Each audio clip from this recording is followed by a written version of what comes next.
Welcome all. The world is being reimagined and reshaped at this moment. And more than ever, we need female voices to add in the chorus of new architects. What kind of society do we really want to live in? And with that, I say welcome to all and thank you for being part of Women Texas Film Festival. So let's open this chat to all comments of reinforcement from all here today. And if you've watched the other director's film, feel free to speak up about theirs. Wanjiro, may I start with you? And what is the importance of Boxed right now, this a true story of an escape to freedom? Well, the thing is that, the most important thing about Vox was is somebody's freedom to life. It's just a very basic right, it's a freedom to life. And so it's been very interesting how the film, even though it's a period film set in 1849, is very reflective of certain things happening in current day society and is sparking the same conversations, and the conversation is shifting. It's actually shifting to become also a reflection of Black Lives Matter, that in 1849 the same conversation was happening that is happening in 2020. So I just feel that the film is starting to speak to the audience in a new way, in the importance of just reminding people that this was over 200 years ago and it's still the same conversation that's happening. Henry Box Brown is a hero, and this journey was not easy. What are some more of the details that are in your film, or maybe not in your film, about this sojourn from Virginia to Philadelphia? The detail that is in the film, the one thing I really wanted to capture was the very humanity of the experience that he went through. So there was a very deliberate decision to shoot the entire film inside the box. You do not see anything. The camera is on Henry the whole time. We don't let the audience go.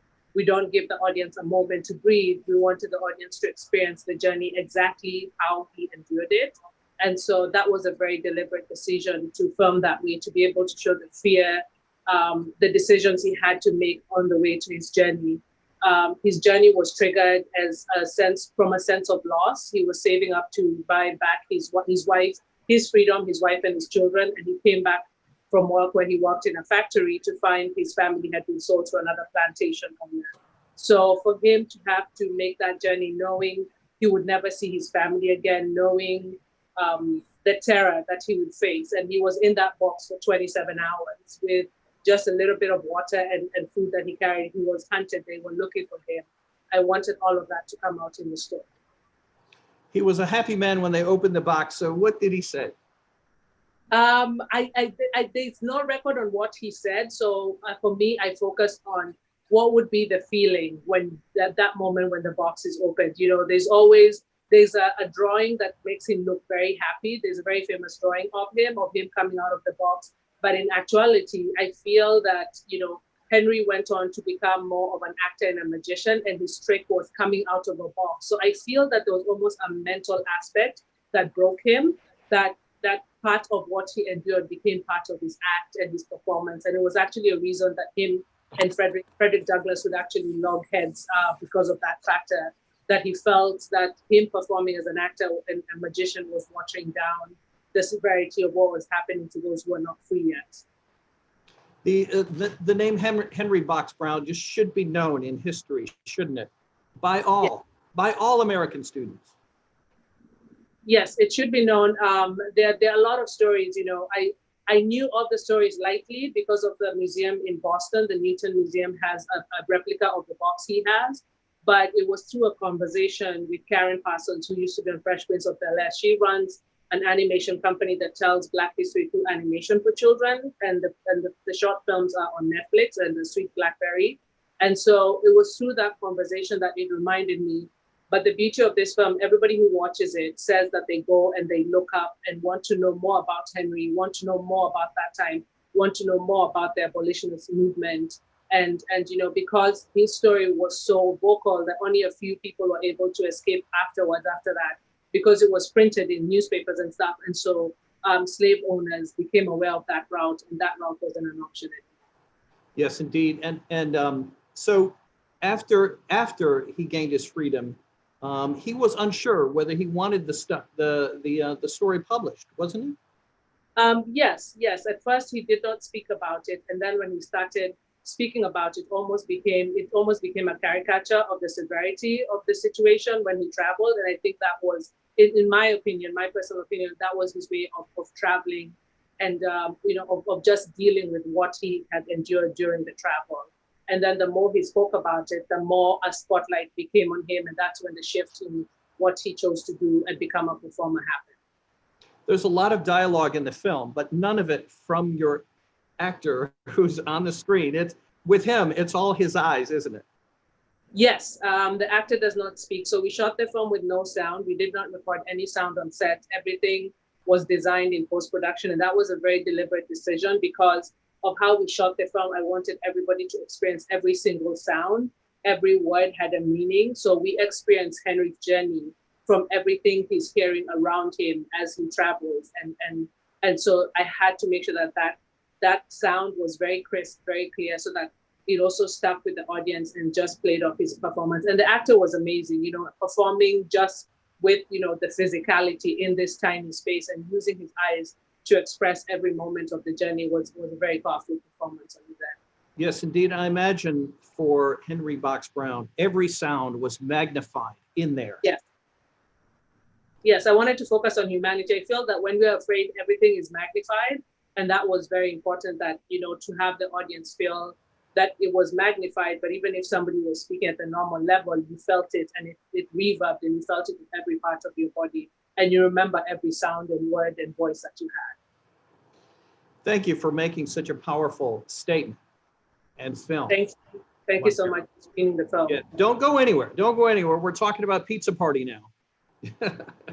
Hi, Tessa. And so we've got Tessa Hope Slovis. Yeah. Yes. All right. And would you, just for those of us who maybe because it was pre-COVID, remind everyone who and what about Larry Nassar? Yeah, so my film Pizza Party is based on testimonies from the Larry Nassar trial. Larry Nassar was a physical therapist in Eastern Michigan, worked at university, worked with students, and primarily worked with gymnasts. And ultimately, he was accused and eventually convicted of sexually assaulting over, now the number is close to 200, but at the time after the trials, it was about 156 women. And there was a pizza party before these victims had to testify. Yes, so I got inspired to make the film because of this amazing podcast. If you're interested in the Nassar trials or this conversation called Believed on Michigan Radio NPR. And they talked to some of the, and women who kind of initially testified on the first couple of days. And they said that the night before the trials began, the litigators actually had them all gather the night before the trials for pizza. And so I kind of took that idea and went a little wild and kind of thought, okay, so what would that look like? Thinking about carbo loading before a gymnastics meet or any sort of sports game, the innocence of that, and then kind of rubbed up against this horrific, violent, traumatic event. Yes, indeed. And so what it kind of revealed was that he had victims decades ago, right? Yes. Not just the Olympic team. Yeah, I mean, it went as far as, unfortunately, neighbors and friends and girls ranging between the, ages of early childhood to into their 30s. So we do have a great audience question. It may be from Justina Walford, who is our festival director. But before we jump to that, Maria Cuenca, can you talk to us a little about, about Eucharist and the story of a man preparing for the last Eucharist, his last Eucharist, and really with some surprises in there. I think you made a clever film, Maria. Yeah, hello from Tenerife. I'm very far away from you. I'm very happy to have the chance to talk to you.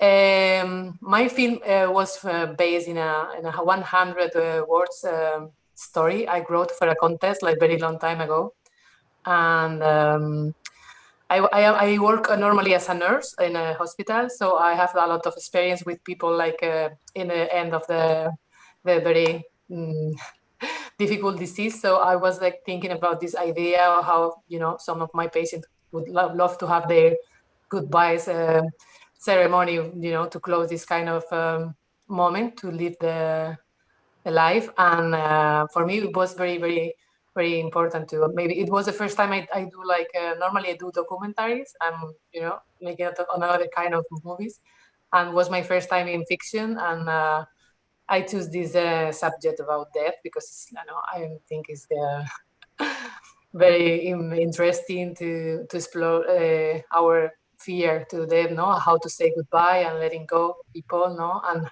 for me, it's a love story.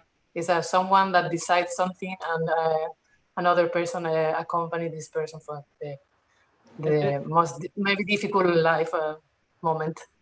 And the importance of rituals. Sorry. And the importance of rituals. Yeah, to close cycles, I think for me it's very important. I discovered that when you have like some moments in life, maybe you are struggling with something, it's like you prepare a really, really nice ritual to stop this moment and close this cycle. For me, it works very good. So for me, it was very important. At the end of the movie, I changed the end during the shooting because at first the man who was not leaving the house, and at the end I decided that he needs to go. It's like he needs to go. I was there like he needs to finish this and he needs to go out of this place. So yeah, very nice experience for me. My fiction was scary, but it was very nice. Maria, I'm going to stay with you. Let me read this question, and then, but I would like all of you to answer. So, this is the question from the audience. As the programmer, I chose these films together to show our different realms where we feel isolated and the many ways we can look at it and the extremities. Isolation can be necessary, either socially, through trauma, through COVID, desire for isolation, and the times we are forced into isolation to survive. I would love to know how the filmmakers feel about isolation after making this film, how it changed after COVID, and is there anything they would change now after a global wave of isolation? And I think she means in how you created your film. Maria, I know that's a mouthful there. I think in the kind of story I'm because it's a very a small environment. It's not like you don't have the feeling that there is a world outside for the whole movie. So I think it would not really change a lot the subject of the thing because she made me having this or even COVID. It could be whatever. Is that I think these men had this chosen isolation to have the time to grieve, I think, and to be able to close this cycle, not to grieve and to leave this place. I don't think, if you ask me about the movie and the isolation would change the idea of the movie, I think it wouldn't change it that much because the subject is, like there was a very small environment, and it's like a world without nobody, only these two people. Yes, you're right. I see what you mean, Maria. Wanjiro, yeah. Can I jump to you kind of for the same topic there? Yes. In terms of the production of the film, it was a small set and it was a small crew. So I think it would have been a film that I still would have been able to make with COVID restrictions in place. Isolation is very integral, I believe, even before COVID, before making the film, to survival. I'm a very outgoing person, but I also value my time alone and just my time in my apartment, and just it lets you be a better creator, putting yourself in that type of mind space and everything. And with this film, isolation was integral to Henry's survival. Very few people, I think only 2 people in Virginia and 1 person in Philadelphia who met him knew about his journey. And isolation is very key in survival. It's also, isolation deals with the processing and the back and forth of information. and he would not have been able to survive this journey outside the bubble that he had to work in. So I think for now, I wouldn't change anything about the story. It's still the same story I'll tell today in the same way. It's still a film I would have been able to make with COVID precautions, with a small crew, in regards to how we made the film, and just post-COVID, isolation and awareness of each other's humanity, I think, is very key to the human race to survive. I think some viewers might see it as a metaphor for escaping the old America, even right now in 2020, and finding freedom with new ways of thinking. And that's what we're going through right now. Absolutely, and the thing is, Henry escaped the old America, but how much of that old America is still here in present day in the laws and in the discriminatory practices that happens? And so it's actually, I'm looking at COVID-19 as a rebirth of just not the US, but just of the world, of where it says we have to take accountability of what we've done as humanity and how we've treated each other, and just, will we do better? Will we be better human beings? Will we be better with our footprint that we leave on the earth? That's literally what this time is asking of us. And that's what Henry's journey, in spite of him escaping, for 2 years, he ended up having to go to Canada because they kept trying to get him back, back to Virginia, and so for him to maintain his freedom, he actually ended up moving up to Canada for a while. No kidding. Well, see, I at times want to go to Canada right now. Yeah, I do want to go to Canada right now. And I think there are Canadians that would welcome, certain types of Americans right now. So it's a metaphor, because right now the freedom is looking like Canada again, which was where a lot of enslaved people who escaped and freed enslaved people went up to. And in 1849, that was the space of freedom, and in 2020 again, that's where we desire to go and have that freedom as well, and to be able to be around each other in a human fashion. It's frustrating to hear people say, but we got rid of slavery. Well, we were one of the last countries to do so. Yes, one of the last countries, and the story behind Juneteenth was that the Emancipation Act was signed, but in Juneteenth, in this small town in Texas, they didn't know about it till 3 years later. So the actual date of the end of slavery is 3 years after the actual act was signed in. And there was some, and still federal officials still had to go and enforce it, So it's a thing of, and it's still happening today. In Libya, there's a slave trafficking that's happening of people who are trying to migrate to survive. So it's not completely gone, just because it was signed into a law, it still exists in some places. It still exists in a new form in child trafficking, in children being trafficked and children being held. So is it a true freedom, and is it a true freedom for all? Right. Well said. Tessa, did you make the film you wanted to make, and would it have changed anything post-COVID? Yeah, I think the interesting thing when I think about, to kind of go back to the idea of isolation, is that Pizza Party is a film about, kind of superficially, about the power of community, the power in numbers, being able to stand in solidarity with others. And yet it's kind of in this, when you scratch the surface, you go a little bit deeper, really it's about this idea of, personally making the choice. And as a survivor myself, I've been through this journey of looking inward and choosing to speak. And that's a very personal, very individual choice that not, everybody has the ability and opportunity to make. And so when you're in a safe space, it kind of opens up a door for that. So I think dealing with sexual assault and that conversation, community is so important, but also the individual and their personal stories. And I think in terms of the COVID conversation, it's so interesting. It's like, I don't know if I would change the film. It would obviously, like, logistically right now couldn't have been made. We had 30 extras and ensemble members in a small, very poorly air-conditioned space. But, one thing that I am exploring now that I would be interested in exploring maybe in this film or my other work is really scratching the surface of the processing of making the individual choice to speak and what that looks like for a person. Yeah. And maybe it's not in this film, maybe it's in a future film that I make. And that's something that I've been thinking a lot during COVID, the taking the time to process, taking the time to be inward, I think is a beautiful thing that I've discovered during this time. And that's really the essence of isolation. Absolutely. Absolutely. It is. I've been really trying to practice right now, whether I like it or not, at moments, just taking space from others. I mean, I'm driving across the country as we speak by myself for that very purpose. And I'm not the kind of person that would normally go on this type of adventure. And I think that's all to serve, what we want to put out in the world after the fact. So. And I'll ask Tessa this, but it may apply to all of us here. But Tessa, are you implying that Pizza Party might become a full length?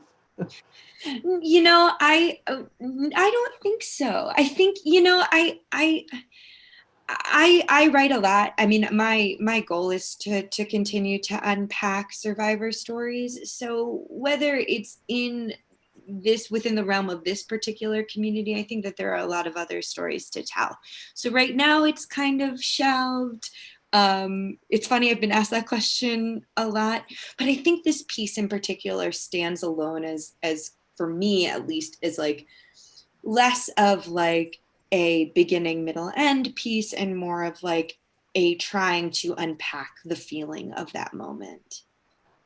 Gotcha. All right.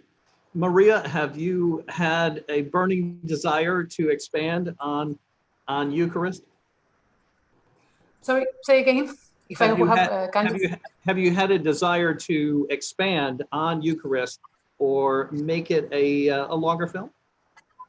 No, I think it's, no, I don't think it would be like a story to extend. I think it's, for me, it's a perfect like it is. I can see, maybe I could see what is happening to this man, no, after he's leaving this place, no, the second part of the story, no, what is the new cycle of his life. Maybe it could be like another short movie, I think, or something like that. But I don't.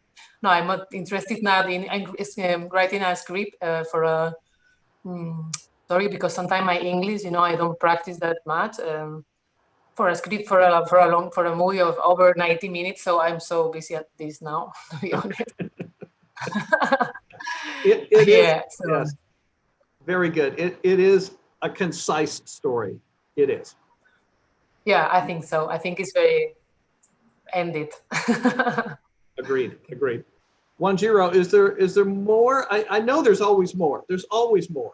But I feel also that you're pleased with what you've created. Yeah, I'm absolutely satisfied with Box the way it is. It said there's no plan to make it into a feature. My purpose of making the film was to tell his story, but to make everybody who saw it accountable and want to take action. And the film does that, and it humanized him, and doesn't disconnect the audience from what he went through. And I feel that trying to stretch that out might water down the original message, which is, you're accountable. I wanted the audience to feel accountable for what he was going through. I wanted the audience to be him, to feel through everything he's going. I wanted the audience to want to know more, and everybody who watches it wants to research and just to take action, and just to be able to say, if I ever be a part of this, or if I ever see this, what would I do, and how would I do better? Indeed. And where did you say the replica of the box is located? Yes, there are several museums around the country, but I saw it in the Newton Museum in Newton, Massachusetts. They had it. And so for the one we shot in, the box was actually a little bit bigger, so we could fit the camera in. Henry's box was actually much smaller. He had no space. His knees were right under his chin the whole way. So we got a box from a prop house. I had a very specific vision in my head, and I think I might have looked at like 50, 60 boxes from a prop house. And the funny story behind this actual box, because I wanted a box that was also a character on its own in the film, a secondary character that's responsible for what he's going for. And this was actually a crate from a pirate shipping crate from a pirate ship. So it did still have a little bit smell. My actor told me it smelled a little like rum. I was just like, okay, it has, but it had that vintage old look. It was about 200 years. It was a really, really old crate. We had to actually put insurance on it, but it did add on to the authenticity of recreating what he went through. This is an important point that Henry had less room than your film, the box in your film. He was really crammed in there. Yeah. Yes, he was a very tall man, about 6'2", 6'3", and the box he was in was 3 by 3 feet, like 3 by 3.5 feet. So he was completely cramped in there like a sardine. He was married but had to say goodbye to his wife and children. He never got to say goodbye. So he had been saving up to buy his family, and his freedom. So he came home, and his wife and his children, and his wife was pregnant at the time, had been sold off. So he took the money that he was saving to buy the freedom for all of them, to buy his passage, to ship himself through the box and to escape. He never saw his wife and children. He remarried later in life, but he never saw his first wife and children ever again. This is such an emotional and powerful story. Tessa, the essence of isolation is, and we touched on this, looking inward. And I hope that it results in what you three are doing and everyone at the film festival, and that is creating art and telling stories that need to be told. And when you think back to other pandemics or huge, similar events, there always seems to be an outpouring of crazy, wild art afterwards. And that's what I hope we have post-COVID. Yeah, I mean, I've definitely been writing a lot. And it's strange and weird and not, I think a lot about, I'm talking about having pizza party in the festival circuit right now during COVID, and it's so strange, and people are asking me, are you happy with the film? And I'm like, I have no idea, because it's such an unusual time to process anything from before in a strange way. So I've definitely been I've been writing a lot, and it's stuff that I've never thought about, and it's wonky and weird, and I certainly hope that there's a gem in one of the hundreds of pages that have kind of manifested themselves during this time. Is your message to young filmmakers, don't question that voice, just write it? Because I started as an actor. I mean, I wrote Pizza Party during my MFA acting training program. And I was very lucky. The actor who played Max in Pizza Party, Gene Gallerano, who's also a producer on the film, was my teacher at the time. And I wrote this piece for his, acting for filmmaking for actors class. And he read it and he was like, this is amazing. You need to make it. So absolutely. I think not even just, don't just write it, just make it, was one of the biggest lessons that I've learned. And I was like, how am I going to get money? How am I going to do? It's like, don't worry about it. Just figure it out. We're going to figure it out. Let's make it. And so that would be, and trust yourself, really trust your voice. We all have really important, valuable, meaningful, in-depth, important stories to tell, and the personal is the universal. I really believe that. So yeah, great. That's a great way to say it. Yes, agreed. I agree so much with what you're saying. Maria Cuenca and Wanjiro Jendu, Tessa, Hope, Slovis, thank you guys so much. And we just want to encourage all patrons, viewers, to go to womentxff.org or the Facebook page to gain access to be able to watch these short films and support these artists. So thank you for being part of Women Texas Film Festival, you guys. And any last thoughts? I'll certainly allow you guys a last platform here if there's any last thoughts that we've missed. Go and vote. Register to vote. Yeah. yes. Register. If you're not registered, walk your ballot in. Just let's make a difference. This is a crucial year. This is the to the survival of the U.S. So that's my last word. 1849, Henry had to ship himself in a crate. Let's get ourselves out of the crate we're in. Let's get ourselves out of the crate and let's really change this country. Register to vote and vote. Thank you. What they said. Thank you. Thank you, bye. Thank you, Maria. Thank you, Wanjiro. Thank you, bye.